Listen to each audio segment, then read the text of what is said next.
श्रवण भगवान महावीर को वंदन, परम पावन आचार्य श्री महाश्रवण जी के चरणों में वंदन, विराजित मुनिश्री के चरणों में वंदना। समय पर इस हॉल के अंदर पहुंचे श्रावक श्राविकाओं, बाकी लोग एक्स्ट्रा में हैं, वो सिर्फ सामायिक करने आए इसलिए मैं उनको संबोधित नहीं कर रहा हूं। कुछ लोग प्रवचन सुनने नहीं आते, सिर्फ सामायिक करने आते। 48 मिनट पूरा हुआ, अपना काम उतना ही है। जो प्रवचन सुनने आते हैं मैं सिर्फ आज उन्हीं को संबोधित कर रहा हूं। समय पर पहुंचे, प्रवचन सुनने के लिए पहुंचे श्रावक श्राविका। आज का दिवस पर्युषण पर्व का एक अभिन्न अंग कहें, व्रत और उसका संदेश देने वाला अणुव्रत चेतना दिवस। श्रावक के जीवन में भी व्रत होते हैं और साधु के जीवन में भी व्रत होते हैं। प्रश्न होता है कि व्रत की अपेक्षा क्यों, संयम की जरूरत क्यों? इसके समाधान में इतनी सी बात कही जा सकती है कि कोई कार्य करना जरूरी है और उससे भी ज्यादा जरूरी है छोड़ना। जैसे उदाहरण लें, आप भोजन करते हैं, भोजन करना जरूरी है या भोजन छोड़ना जरूरी है? ज्यादा जरूरी क्या है? अगर भोजन करते रहोगे, आप 24 घंटे लगातार भोजन कर नहीं सकते, लेकिन 24 घंटे लगातार भोजन छोड़ सकते हो कि नहीं छोड़ सकते हो? यानी कि भोजन करने से ज्यादा जरूरी क्या है? छोड़ना। गाड़ी चलाते होंगे, गाड़ी में एक्सीलेटर ज्यादा जरूरी है या ब्रेक ज्यादा जरूरी है? एक्सीलेटर अगर किसी दिन खराब हो गया, धक्के से गाड़ी गुड़का दोगे, लेकिन ब्रेक खराब हो गया तो सारा टेंशन बड़ा भारी लेवल का हो जाएगा, व्यक्ति उस गाड़ी में बैठना नहीं चाहेगा। और भी अनेक चीजें हो सकती है कि जिसमें करने से ज्यादा छोड़ना जरूरी होता है। ऐसे ही हमारे जीवन में कई कार्य हैं जो करने से भी ज्यादा जरूरी क्या है? छोड़ना। और भगवान महावीर हमें इस छोड़ने के प्रायोगिक सूत्र का इंगित करते हैं, उसकी देशना देते हैं कि तुम संयम करो। प्रश्न होता है, क्या सब कुछ हर कहीं कैसे भी कुछ भी छोड़ना, क्या हम उसे संयम कह सकते हैं? क्या संयम कह सकते हैं? जो कुछ छोड़ते हैं, आपने सरकार के डर से भी बहुत कुछ छोड़ा होगा, क्या उसे संयम कहोगे? नहीं। आपने डॉक्टर के डर से बहुत कुछ छोड़ा होगा, बीमारी के डर से बहुत कुछ छोड़ा होगा, क्या उसे संयम कहोगे? नहीं कहोगे। आप घरवाली के डर से, घरवाले के डर से भी बहुत कुछ छोड़ते हो, क्या उसे संयम कहोगे? नहीं कहोगे। और तो और कई बातें छूट जाती है, छोड़नी पड़ती है क्योंकि पॉकेट में पैसा नहीं होता, क्या उसे संयम कहोगे? नहीं। इन सारी बातों को संयम नहीं कहा जा सकता। अब संयम कहते किसे हैं? बहुत सुंदर एक बात कही गई, ज्ञात्वा अभिसमित्य करणम विरति, कि ज्ञान पूर्वक, विवेक पूर्वक निर्णय करके किसी कार्य को छोड़ना, ये क्या है? विरति है। क्या कह दी? दो बातें कह दी, ज्ञान पूर्वक और विवेक पूर्वक। ज्ञान यानी कि समझ रहे होंगे, किसी वस्तु, किसी क्रिया आदि के बारे में जब हमें उसकी समझ हो जाती है, जब उसकी ओर से हम ज्ञान युक्त होते हैं, वह हो गया ज्ञान। अब है विवेक, यानी कि करना क्या है, छोड़ना क्या है। और विवेक युक्त दृष्टि से जब व्यक्ति निर्णय करता है तो उसे क्या कहते हैं? निर्णय करके कुछ चीज छोड़ देता है, उसे हम संयम कहते हैं। कई लोग कहते हैं कि महाराज दीक्षा लेना तो बहुत सरल है, गृहस्थी पालना बहुत कठिन है। हो सकता है कठिन हो, लेकिन आप ध्यान रखना कि विवेक जगा करके निर्णय पूर्वक त्याग करना अपने आप में बहुत बड़ी मुश्किल है। और हर कोई व्यक्ति न तो ज्ञान कर पाता, और जब बात आता है विवेक का, तो विवेक तो कई लोगों का सोया ही हुआ रहता है। अनेक अनेक अवसर हमें मिले, अनेक बार हमने उस ज्ञान युक्त वाणी को सुना, लेकिन उस वाणी को, उस ज्ञान को ग्रहण करके हम विवेक तक नहीं पहुंचे, हमारा विवेक चक्षु खुला नहीं। जैसे कि आज के प्रवचन का प्रारंभ मैंने किया, समय पर पहुंचने वाले प्रवचन प्रतिदिन होता है। और मनुष्य कई बार कह चुके हैं कि समय पर पहुंचने का लक्ष्य रखो। जो लेट पहुंचे, मैं उनसे विशेष रूप से कहना चाहूंगा कि आप ट्रेन में जाते हो तब भी इसी आलस को फॉलो किया करो। आप जब फ्लाइट में जाते हो तब भी इसी आलस को फॉलो करो, तो शायद आपकी जिंदगी में एक अद्भुत परिवर्तन आ सकता है। क्योंकि ऐसे प्रवचन सुन के आप सोचते हो परिवर्तन आ जाएगा, तो उस यात्रा से भी शायद कुछ परिवर्तन आ जाएगा। न एयर इंडिया वाला रुकेगा आपके लिए, न इंडिगो वाला रुकेगा, और न ही भारतीय रेलवे आपके लिए रुकेगी। और ये एक सबसे बड़ी नासमझी मैं समझता हूं कि हमारे अपने घर परिवार के लोग जो अपने आप को कहते हैं मैं पीढ़ियों का श्रावक हूं, मैं अग्रिम पंक्ति का श्रावक हूं, वही व्यक्ति किसकी अवमानना कर रहा है? किसका अपमान कर रहा है? अगर आप सोचो कि आपने हमें गोदसी के लिए निवेदन किया कि महाराज गोदसी पधारो, और मैं कह दूं हाँ और मैं नहीं आऊं, तो शाम तक क्या हो जाएगा? 7-10 अपमान के शब्द तो निकाल दोगे, 3 लोगों में प्रचार कर दोगे, और दूसरे दिन से जब भी मुझे देखोगे ना कि महाराज तो ऐसे हैं, हाँ करके नहीं आए। महाराज आपको झूठ बोलना लगता है क्या? या महाराज आपने बात कैसे करी? क्या आपकी बात का कोई वजन नहीं? अब सोचना, ये बातें जब आप एक्सपेक्ट करते हो, तब क्या आपको उन चीजों का पालन नहीं करना चाहिए? आपके पास सारी चीजें, सुविधाएं हैं, संतों के उपवास है, पारना है, और पारने में भी गोची जाकर के लेके आना, इतना कुछ करके भी समय पर पाटे पे विराज जाते। और हाँ, लोग बड़े जोरदार हैं, हमें भी क्या कहते हैं कि महाराज प्रवचन का टाइम आपने 9:45 दिया, 11:15 दिया ना, वो अगर 10:46 की होने लगे ना, तो हमारी और नजर डालेंगे, महाराज घड़ी तो देखो, घड़ी तो देखो। अरे भाई सारे घरे घड़ियां नहीं, आपके पास स्मार्ट वॉच नहीं है। प्रवचन खत्म करना टाइम पर जरूरी है, लेकिन प्रवचन शुरुआत में समय पर पहुंचना शायद जरूरी नहीं है। और आप समझ लेना कि जो व्यक्ति अपने वचन का सम्मान नहीं कर सकता, अपनी धर्म परंपरा का सम्मान नहीं कर सकता, अपने गुरु का, साधु साध्वियों का और ज्ञान युक्त वाणी का सम्मान नहीं कर सकता, मैं उसे लिख के भी दे सकता हूं, उसका दुनिया में कोई सम्मान नहीं करेगा।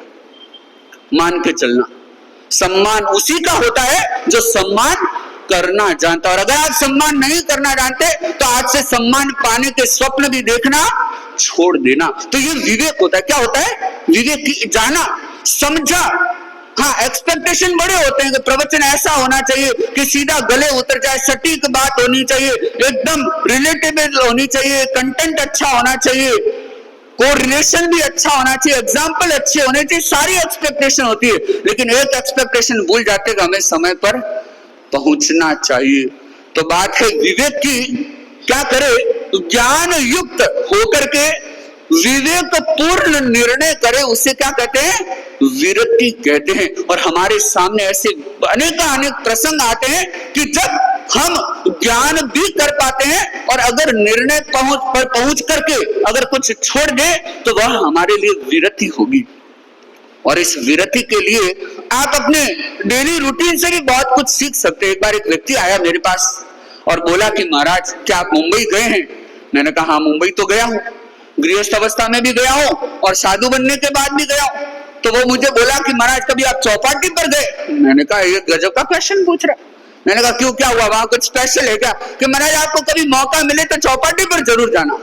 वो मुझे कह रहा है, साधु बनने के बाद कह रहा है, वो श्रावक है और साधु को क्या कह रहा है कि चौपाटी पर जरूर जाना। आपको किसी को लगता है कि वो मेरे लिए उपयोगी होगा? किसी को लगता है क्या? लेकिन उस व्यक्ति ने जब एक्सप्लेन किया ना, तो मुझे लगा कि ये मेरे जीवन के लिए बहुत उपयोगी। उस व्यक्ति ने क्या बोला कि महाराज आप चौपाटी पर जाओगे ना, जीवन का हर रंग आपको देखने को मिल जाएगा। वहां एक बूढ़ा व्यक्ति भी मिलेगा जो अपने जीवन के अनेक खट्टे मीठे अनुभवों को अपनी जुर्रियों में समेटे हुए, और उस व्यक्ति से आप बहुत ज्ञान की बातें ले सकते हो, और बिना लिए आप देख करके भी बहुत कुछ सीख सकते हो। वहां कुछ ऐसे भाई या व्यापारी जो बिजनेस पार्टनर्स है, ऐसे लोग जो लड़ाई झगड़ा करते हुए नजर आ जाएंगे, और आपको पता लग जाएगा कि लोगों की पार्टनरशिप कितनी सेल्फिश भावनाओं के साथ या कितनी कंडीशंस के साथ जुड़ी हुई है। इस दुनिया का बड़ा सत्य आपको दिखेगा। वहां आप देखेंगे कि वो कल तक लैला मजनू की तरह रहने वाले लोग आज लड़ाई झगड़ा कर रहे हैं, बस तलाक लेने वाले हैं। यानी कि रिश्तों की क्या वैलिडिटी है वह आपको वहां दिख जाएगी। आपको वहां यह भी दिखेगा कि कुछ लोग जो अपने जीवन की किसी सफलता पर एक अच्छा उत्सव मना रहे हैं, यार दोस्तों से मिल रहे हैं, खुशियां ले रहे हैं, खुशियां बांट रहे हैं, वहां आपको खेलता हुआ बचपन भी नजर आएगा और वहां किसी निराश व्यक्ति की निराशा भी उसके चेहरे पर आप पढ़ सकते हो। यानी कि जीवन में कैसे उतार चढ़ाव आते हैं, जीवन का सत्य क्या है यह आपको वहां दिखने लगेगा। अब बताओ, चौपाटी पर जाना उपयोगी है कि नहीं है? अगर सीखना चाहो तो जाना उपयोगी है, और अगर सिर्फ वो कहते हैं ना कि जाके आगे घूम के आगे बस फेरी दे के आगे तो कोई उपयोगिता नहीं है। आप ध्यान देना, ये क्या है कि जीवन के रंग, और उन जीवन के रंगों में हमें क्या लेना, ज्ञान ग्रहण करना। क्या ग्रहण करना? ज्ञान ग्रहण करना, और ज्ञान ग्रहण करके विवेक पूर्वक मुझे क्या छोड़ना है और क्या अपनाना है, उस अनुसार हमें आगे बढ़ना। और संयम की जरूरत क्यों, एक बड़ा प्रश्न हमारे सामने रखा गया, और आज अनेक व्यक्ति इस बात से सहमत हैं कि हमें छोड़ना बहुत ज्यादा जरूरी है। इसीलिए आज के समय में मिनिमलिज्म, सेल्फ सस्टेन, इस प्रकार की जीवन शैली पर बहुत ज्यादा जोर दिया जा रहा है। लोग अनेक नए तौर तरीके अपना रहे हैं कि कैसे हम फिर एक संयमित, संतुलित या कम संसाधनों के साथ अपने जीवन को जी सके। आज बहुत बड़ा काम चल रहा है, लिव विथ लेस। क्या?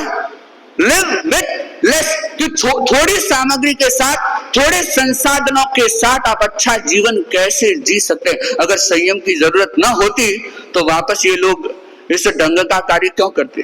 कल तक जो कहते थे कि इंडस्ट्रियलाइजेशन इज नेसेसरी, या ऐसा कहें कि इंडस्ट्रियलाइजेशन से बिजनेस बढ़ेगा, बिजनेस बढ़ने से फाइनेंशियल पावर बढ़ेगा, और फाइनेंशियल पावर बढ़ने से खुशियां बढ़ेगी, कल तक तो ये कहते थे। आज वे लोग वापस यू टर्न लेकर के आ गए और कह रहे हैं कि स्लो डाउन योर लाइफ, आप अपनी लाइफ को थोड़ा धीमे कर दीजिए, संसाधनों को घटाइए, जिससे कि आपको क्या प्राप्त होगा, सुख और शांति प्राप्त होगी। आज वे लोग भी समझ रहे हैं, और हम सभी के लिए भगवान महावीर ने एकदम बनाया तैयार, जो कहना चाहिए कि मेनू भी परोस दिया, हमारे सामने रख दिया कि तुम इस प्रकार से संयम को करना शुरू करो। और ये संयम जो हमारे जीवन के लिए अत्यंत आवश्यक है, और उस संयम के साथ मैं देखता हूं कि आज के व्यक्ति की कुछ समस्याएं हैं।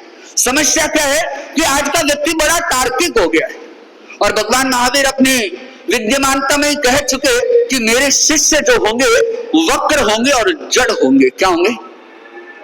वक्र बोले तो टेढ़ा, टेढ़ा यानी सीधा समझाओगे उल्टा समझेगा। अभी जैसे मैंने वो समय की बात कह दी तो कुछ लोग तो समझ जाएंगे, कुछ लोग कहेंगे कि महाराज को इतना कड़ा कहने की क्या जरूरत, ये वक्रता है। ये क्या है? ये वक्रता है, ये सरलता नहीं है। तो भगवान महावीर कह चुके हैं कि मेरे शिष्य क्या होंगे, वक्र होंगे, और दूसरा क्या होंगे, जड़। जड़ बोले तो जो समझना होगा वो समझेंगे नहीं, और जो नहीं समझना होगा वो समझ लेंगे। हमारे प्रवचनों में भी ऐसे होता है, जैसा मनुष्य ने फरमाया अभी थोड़ी देर पहले। कई लोग होते हैं कुछ चुनिंदा सिलेक्टिव चीजों को सुनते हैं। एक बार क्या हुआ, प्रवचन समाप्त हुआ, एक आदमी आया संतों के पास और बोले कि महाराज आप तो क्रांतिकारी हो। बोले क्या? कि महाराज मैं कल भी आपका प्रवचन सुनने आया था। बोले क्रांति क्या हो गई इसमें? कि नहीं महाराज, कल आपने क्या एक आंकड़ा बताया था, आपने 8 कर्मों के बारे में बताया था और 14 गुण स्थानों के बारे में बताया था। 8 और 14 कितने होते हैं? कितने होते हैं?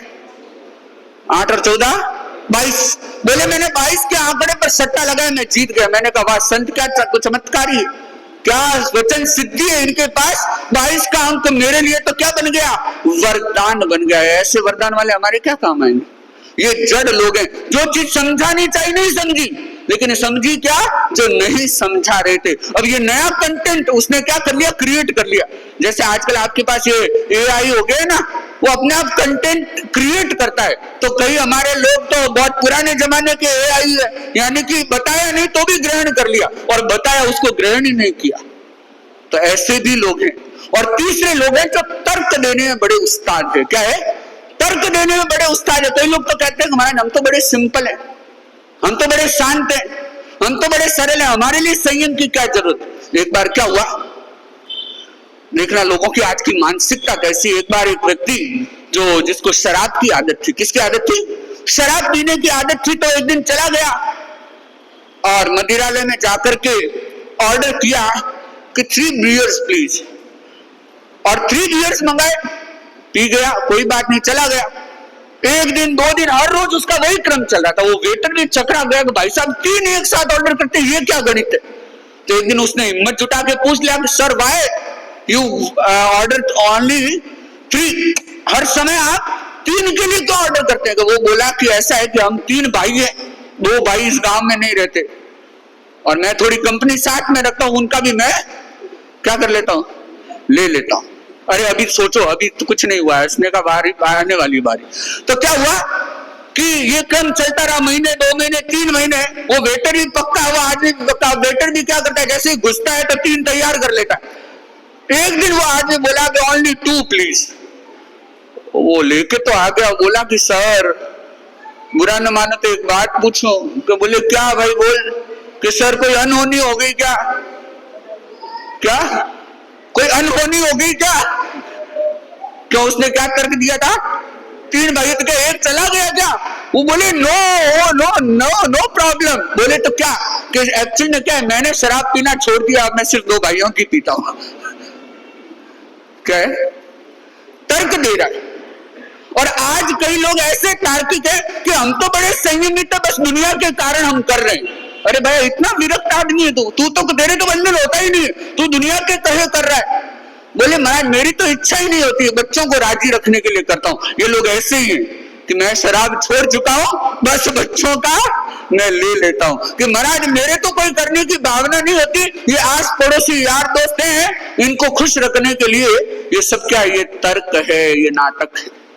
और ऐसे नाटकबाजों के लिए संयम बहुत ज्यादा जरूरी है। और भगवान पहले से कह चुके हैं कि लोगों के टेढ़ेपन में एक टेढ़ापन है कि अपनी बुद्धि का उपयोग प्रयोग भी किस ढंग से करते हैं। तो आप ध्यान देना कि चाहे आप कितना ही तर्क लगाओ, चाहे आप में कितना ही टेढ़ापन क्यों ना हो, चाहे कितनी ही जड़ता क्यों ना हो, कहीं ना कहीं आपको भी एक चेतना आती है, आपके अंदर भी घृत होता है कि मुझे क्या करना है, त्याग करना है, मुझे छोड़ना। बस इतना कर दो कि मजबूरी में छोड़ने से अच्छा है विवेक पूर्वक छोड़ दो, जबरदस्ती छोड़ने से अच्छा है विवेक पूर्वक छोड़ दो, किसी के दबाव में छोड़ने से अच्छा है कि स्वयं की जागरूकता से उसे छोड़ दो। तो वो क्या कहलाएगा, संयम कहलाएगा। और इस संयम का जो परिणाम है वह भी अपने आप में अद्भुत है। कितना अद्भुत परिणाम कि व्यक्ति तन मन और भाव तीनों से स्वस्थ हो जाता है। और जितना जितना आप संयम करते हैं, एक बार एक व्यक्ति से बातचीत हो रही थी तो उसने कहा कि महाराज ऐसे तो मैं रात्रि भोजन त्याग करता नहीं, लेकिन पिछले कुछ दिनों से संतों की सेवा में आया तो मेरा मन हुआ कि मैं भी रात्रि भोजन का त्याग करूं, संयम करूं। तो मैंने जब से संयम करना शुरू किया, और तो मुझे क्या परिणाम आया पता नहीं लग रहा है, लेकिन इतना जरूर है कि शरीर इतना हल्का लग रहा है कि ऐसे हल्केपन का अनुभव पहले कभी हुआ ही नहीं। ये तो शुरुआत है। जिस त्याग से 5, 7, 10 दिन के त्याग से आपको शरीर में इतना हल्कापन हो सकता है, तो आप अगर आसक्ति रूप में या मानसिकता से अपने दृढ़ संकल्प के साथ मन से अगर त्याग कर दें तो आपका मन भी कितना हल्का हो सकता है। और त्याग की शक्ति क्या है कि स्वयं को अजेय बनाने का मार्ग है, वो क्या है, त्याग है। क्या है, स्वयं को अजेय। If you want to remain unbeatable, अगर आप स्वयं को अजेय बनाना चाहते हो, सदा विजय प्राप्त करना चाहते हो, तो आप क्या कर दो, संयम करना शुरू कर दो। किसी ने बहुत सुंदर कहा, टू कॉन्कर, क्या कॉन्कर, बहुत सारे लोग क्या करना चाहते हैं, दूसरों पर अधिकार जमाना चाहते हैं, दूसरों को जीतना चाहते हैं, टू कॉन्कर अदर्स। अगर आप दूसरों को जीना चाहते हैं तो इसकी शुरुआत स्वयं से कर दो कि पहले स्वयं conquer yourself to remain unbeatable, कि आप अजेय भी रहोगे, दुर्जेय भी बनोगे, और उसके साथ साथ लोग सदा क्या करेंगे, आपकी शरण को भी स्वीकार कर देंगे। आप बताएं मुझे कि ऐसा कोई राजा है क्या जिसने युद्ध लड़ा हो और उसको लोगों ने बोल दिया होगा आप तो त्रिलोक के नाथ हो? नहीं बोला होगा। लेकिन ऐसे सभी तीर्थंकर हमारे सामने हैं कि जिन्होंने स्वयं को जीता, लोगों ने उन्हें क्या कह दिया कि आप 3 लोक के नाथ हो, और उनकी स्तुति, उनकी स्तवना, उनकी आराधना 3 लोकों के जीवों ने भी, 3 लोक त्रिलोक के जीवों ने भी अपनी शक्ति, अपने सामर्थ्य के आधार पर उनकी आराधना की है। तो अगर आप चाहते हैं कि आप भी अजेय बने तो क्या करना शुरू कर दें? क्या करना शुरू कर दें? संयम करना, वो व्रतों को स्वीकार करना प्रारंभ कर दें। और आज के समय में मैं देखता हूं कि लोगों में क्या हो रही है? चर्चा हो रही है। लोग चर्चा बहुत करते हैं। आज के लोगों में चर्चा हो रही है और चर्या सो रही है। क्या हो रहा है? चर्चा हो रही है और चर्या सो रही है। कई लोग हैं, मुझे लगता है श्रावक समाज में ऐसे, कि जो निरंतर साधु की जीवन शैली पर भी चिंतन करते हैं कि साधु ऐसा होना चाहिए, वैसा होना चाहिए, ये साधु नियम पालता है, ये साधु नियम तोड़ता है। तो क्या श्रावक शालिका का कोई नियम है कि नहीं? उनकी चर्या आपकी चर्या बराबर हो रही है क्या? चर्चा तो बराबर हो रही है कि साधु को क्या करना चाहिए। अच्छा, श्रावक की चर्या अच्छे से चल रही है क्या?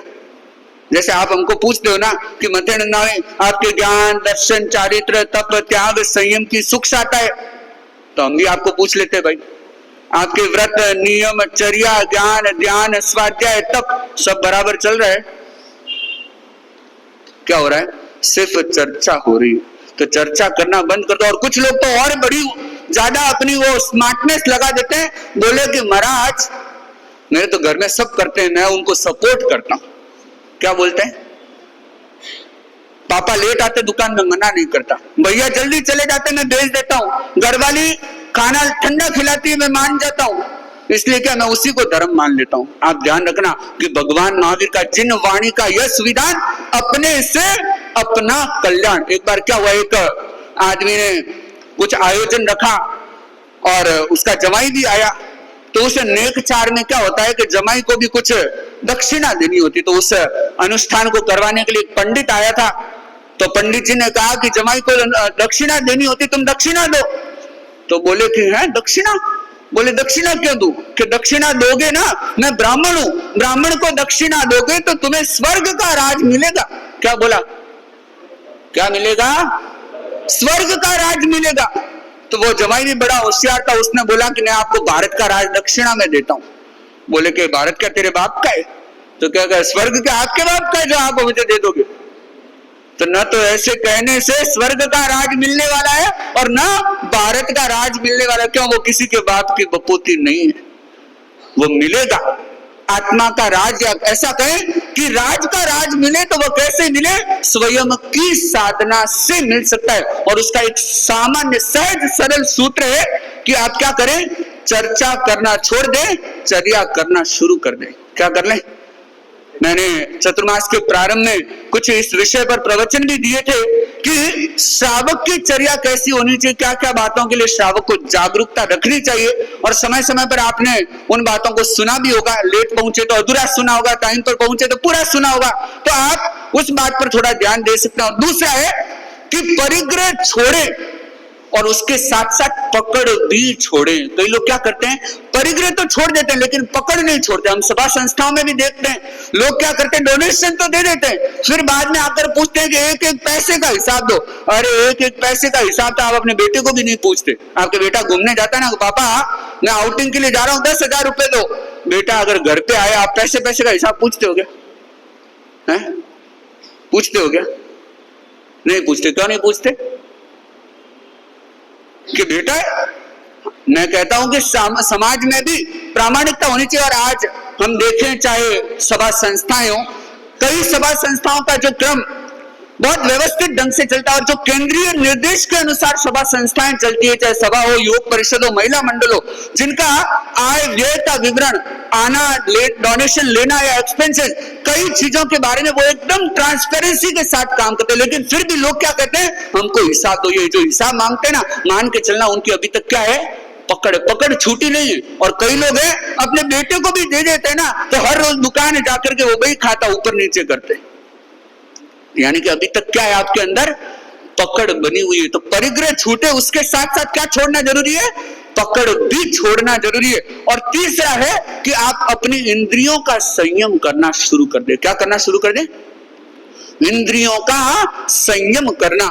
और इंद्रिय संयम का अगर आप प्रयोग करें तो इससे आपकी व्रत चेतना पुष्ट हो सकती है और आप अपने व्रतों के पुष्टिकरण के साथ अनुव्रत को, महाव्रत को, या भगवान महावीर द्वारा इंगित की गई इस व्रत आराधना को बहुत अच्छे से कर सकते हैं। और इस सर्वेंद्रिय संयम का बहुत एक सरल सूत्र है कि जो भी इंद्रिय के विषय हैं उसमें उलझने से बचें, ये प्रारंभिक बात। और इसके लिए एक मुद्रा का प्रयोग हम कर सकते हैं, सर्वेंद्रिय संयम मुद्रा। यानी कि हम क्या कर सकते हैं, अपना अंगूठा अपने कान में, तर्जनी अंगुली को अपने कहां रखेंगे, आंख पर, मध्यमा को अपनी नासिका पर। मैं एक हाथ से कर रहा हूं, आप दोनों हाथ से कर सकते। पहले देख ले, आप कान को अंगूठे से बंद करेंगे। आप बंद कर लोगे, सुनाई नहीं देगा, एक बार ठहर जाओ, है ना, एक बार ठहर जाओ। फिर तर्जनी से आंख पर, मध्यमा से नासिका पर और अनामिका से अपने होठ के ऊपर रखेंगे अनामिका को और कनिष्ठा को अपने होठ के नीचे। इस ढंग से हम दोनों हाथों से ये सर्वेंद्रिय संयम मुद्रा कर सकते हैं। आप घर पे जाके इसका अभ्यास कर सकते हैं। और जो प्रेक्षा ध्यान की साधना से जुड़े हुए हैं उन लोगों ने यह प्रयोग अवश्य रूप से किया होगा, तो आप इसे समझ गए होंगे। तो इस रूप में हम सर्वेंद्रिय संयम मुद्रा का प्रयोग 1.5 मिनट से प्रारंभ करके इसको 3 मिनट 5 मिनट तक भी आप पहुंचा सकते हैं। तो इस संयम मुद्रा के साथ यानी कि चर्या को करना शुरू करें, पकड़ को भी छोड़े, परिग्रह को भी छोड़े हैं, और उसके साथ इस सर्वेंद्रिय संयम मुद्रा के साथ अपनी संयम चेतना को जागृत बनाए। इन्हीं भावना के साथ मेरा विनम्र निवेदन मुनिश्री से अपने मंगल उद्बोधन के लिए।